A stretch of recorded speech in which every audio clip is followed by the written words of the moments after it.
All right, 10 minutes. Let's see what we can do with this. Today, we got to put the hoodie on because I need to be comfortable to get into this discomfort. All right. So today we are talking about what I've been waiting to talk about, and that is signs.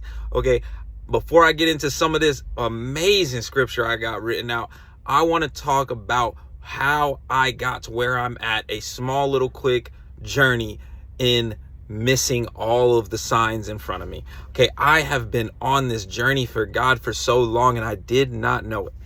There's so many things that I look back on now and I'm like, man, that sign was so blaringly obvious. He kept putting himself in front of me every single day, and I was ignoring his glory. I was ignoring his beauty. And I look back at those things and I'm like, wow, I can't believe I did that. God has been present in my life for so long.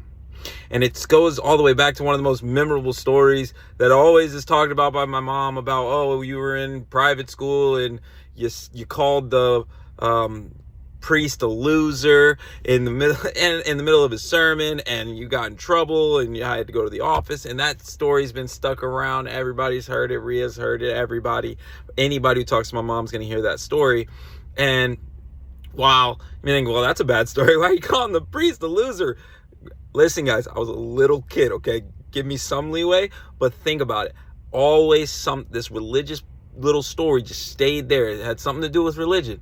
Didn't know why it was so important, why it kept being this big topic. Then I love skateboarding. Took over my life. I just every day skateboarded. Didn't care about school, didn't care about anything. Just wanted to get out on that skateboard, go to Miami, go to Fort Lauderdale, and just go grind and go hard. And I was one of those people that were very bad at skate parks, and not because I didn't want to learn how to, do all the little bowls and everything in a skate park, but where I lived, there wasn't very many free skate parks, and I wasn't a very wealthy person, so I didn't get to go to all the expensive, indoor skate parks that everybody else went to. But once a week on Tuesday, Ramp 48 had free skate for, I think, an hour or two if you went to Bible study. And I didn't realize even what I was doing. I didn't realize Ramp 48 was connected to Calvary Chapel. I didn't realize any of this. I just heard, go to Ramp 48, sit for 30 minutes, and you get to skate for 2 hours. I was like, let's go. I am going right now.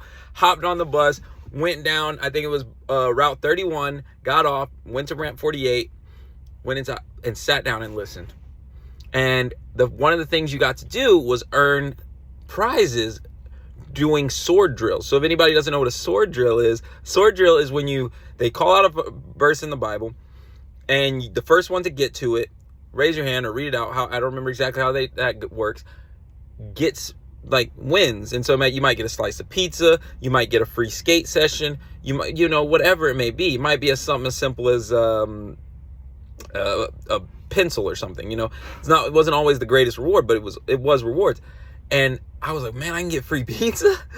All right, let's go. I'm gonna find these verses. And through this, wanting something of earthly value, not knowing what I was doing, I was secretly, wholly being blessed with the knowledge of the books of the Holy Bible.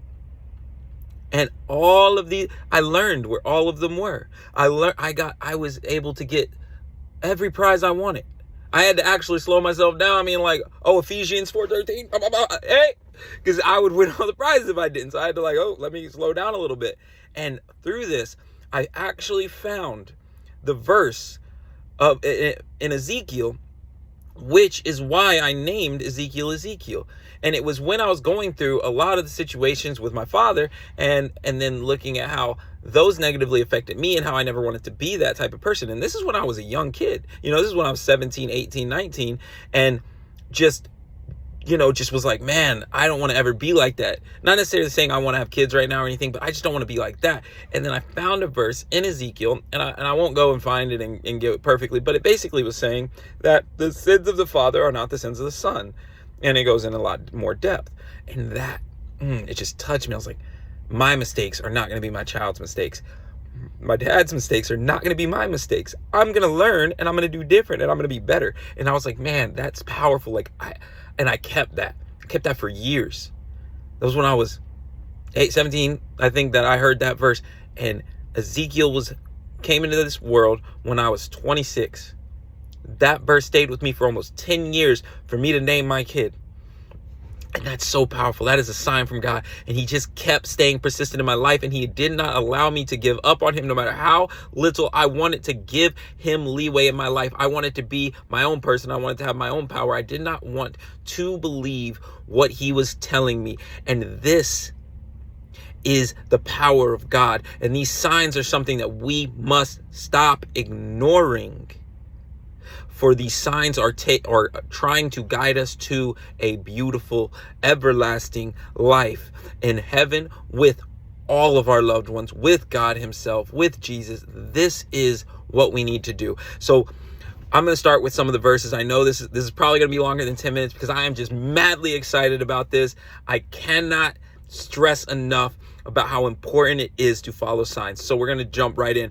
Trust in the Lord with all your heart and do not lean on your own understandings. In all your ways acknowledge him, and he will make straight your path. Proverbs 3:5-6. Trust in the Lord. If you trust in your relationship with the Lord, you don't sit here and you don't worry about every small thing on earth being perfect. You don't worry about all of the things that you think are the most important things to you, your finances, your relationship with your boss. You actually realize that all of these things have importance, and there is a hierarchy of all of these things.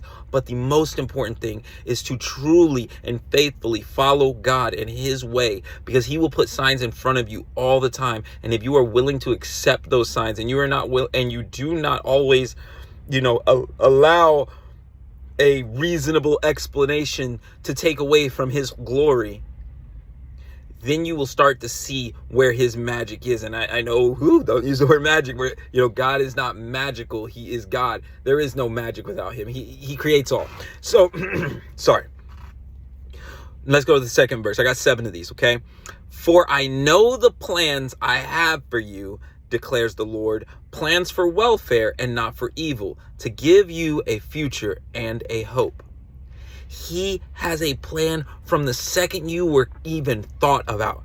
From the second you were conceived, he had a plan for you, and he knew exactly how he was going to get you to your end goal. And it is with our own will that we allow his plan to go into action. It is amazing that he cares so much individually about all of his children, that he has set up a plan and a path. Have you ever seen something that you just can't explain? And it's interesting right now that me and Rhea are going in such an enlightening path. And I don't want to brag about her or brag about anything. It's so crazy how much we talk about how many signs just keep appearing, and we just ignored them, and then I stopped ignoring them, and then she stopped ignoring them.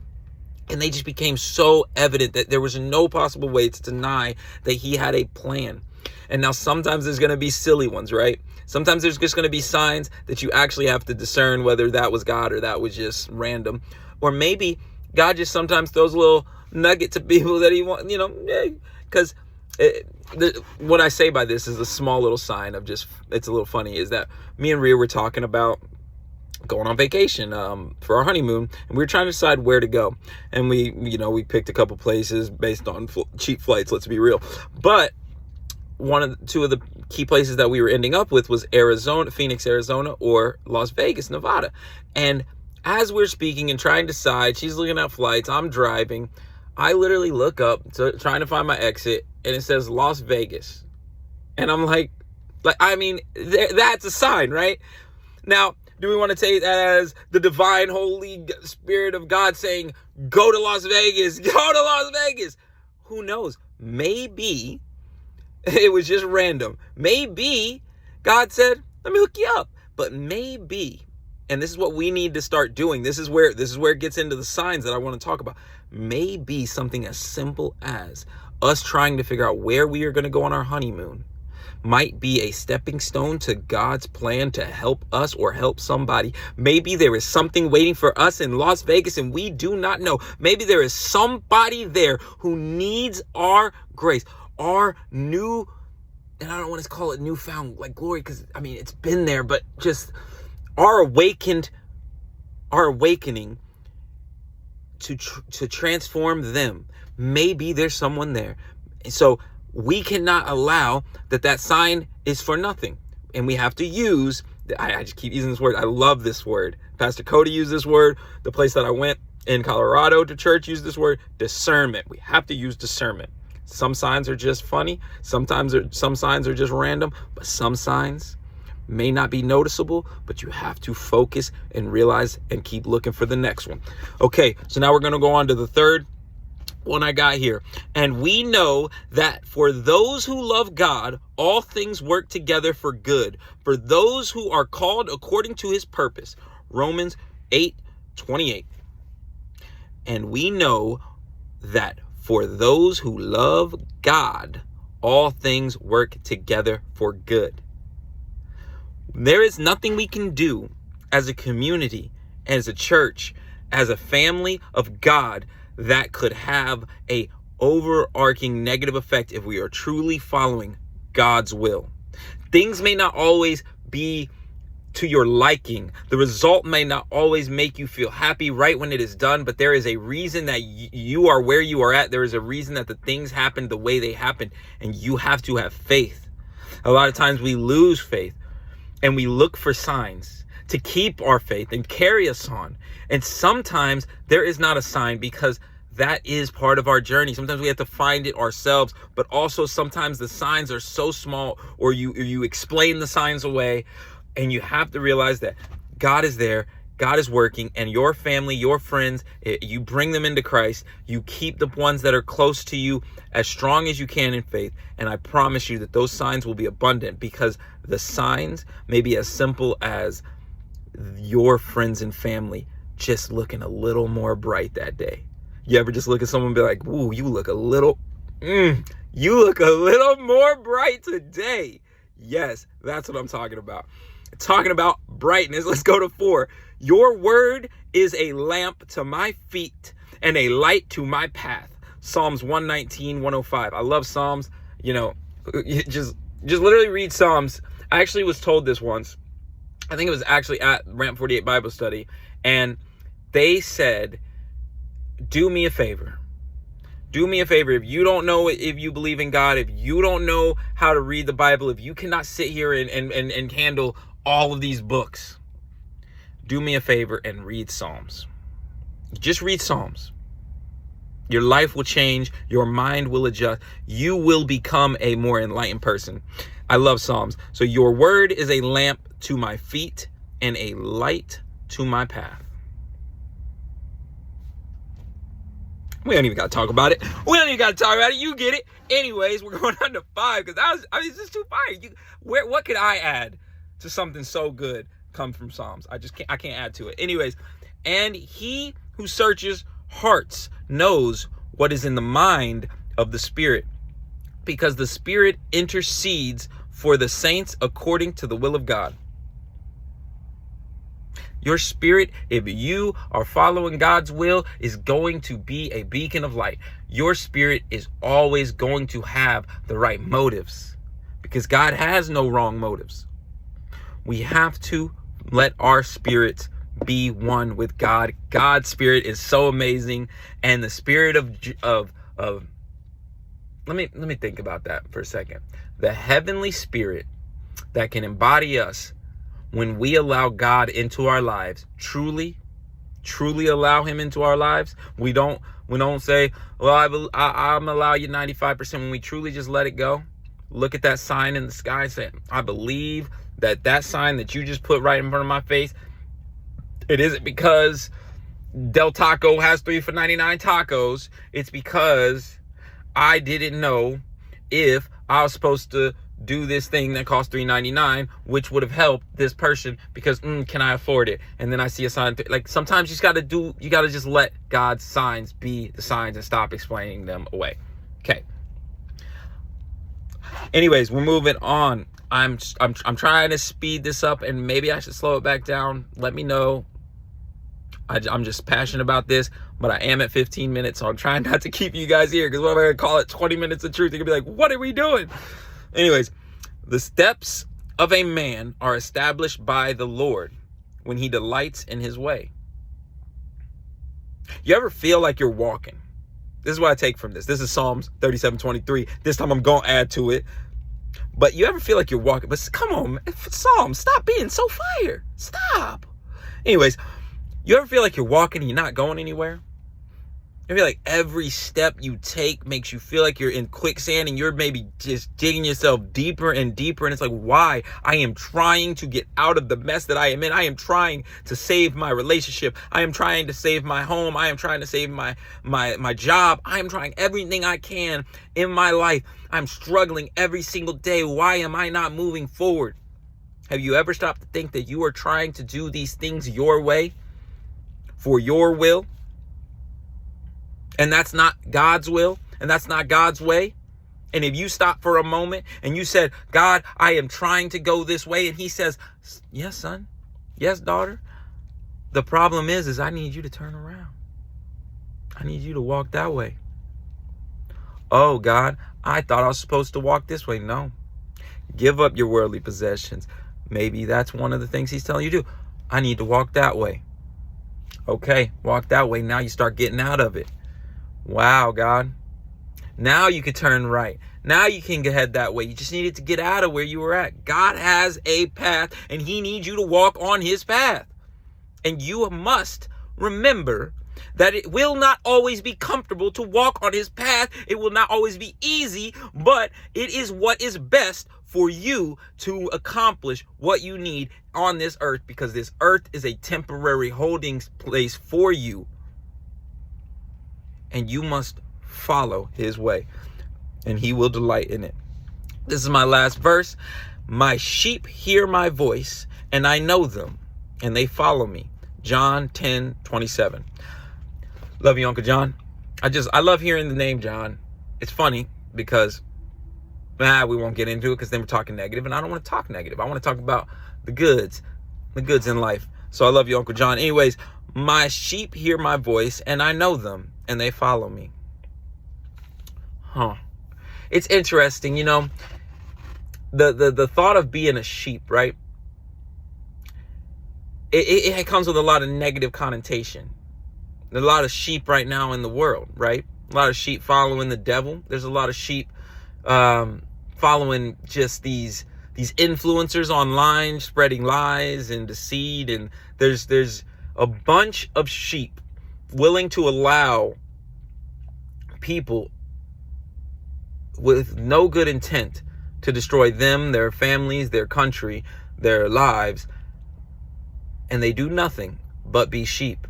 But in the same sense that it can have such a negative connotation, it can be such a powerful, powerful statement to say, I am a sheep. I am a sheep for God. I am a sheep for Yahweh. I am a sheep for the path that he has for me is worth following. Because me being a sheep to God is far stronger and far more powerful than you being a lion for the devil. Me being a sheep for Yahweh is way more strong than you being a fox for evil. Because my shepherd will keep me safe. My shepherd will guide me to where I need to go. And that is powerful. That is holy. And these are the ways that signs are meant to guide you. Let God's signs guide you. Let the devil's signs be obvious. And the only way that those signs can be obvious is if you keep God close to you and you allow for his signs to overpower all the signs from the evil. Because there will be those signs. So this is what this is what I wanted to talk about today. I am in love with that word. I am in love with signs right now. Because if it was not for signs, I would not be where I am at. I would not be at the church I am at. That was a sign given to me by Brian and God, who gave me a wristband, a simple little wristband. Didn't really know him much. And I just got a wristband. Didn't know why I wore it. I wore that thing for weeks for absolutely no reason. Could not find the church. Really wasn't looking that hard. Once I checked Facebook, was like, I guess I don't know where it is. And it was right in front of me. And when I say it's right in front of me, I don't know how many of you know this. Freedom Point Church, bottom of that hill. There's a hill right across the street from Freedom Point Church where there's some apartments. That's where I lived, on the hill. I looked down on Freedom Point Church. and never knew where it was for months. One day, saw the bracelet behind my toilet, picked it up. I was like, man, I really never figured out where this was. Got in the car, started driving, go see an orange little banner thing. Don't know, but I'm like, that orange is the same orange as my wristband. Why on earth would I randomly think that a random orange sign right across the street from my house would have anything to do with this orange wristband on my wrist for church? I said, and I went. I don't know why. I just drove across. I was heading this way, did a U-turn, went into the parking lot, and guess who I saw? Shar with a bunch of water. And I said, I didn't even ask if this was Freedom Point Church. I just knew. I literally just knew. And I said, you guys have service? And she said, yeah, my ba. And they said, come back next week. We'll be here. And guess who I saw when I came back? Brian. It was awesome. Anyways, signs are real. Keep following them. If you haven't followed them, start following them. Get uncomfortable so that you can be comfortable, if you get what I mean.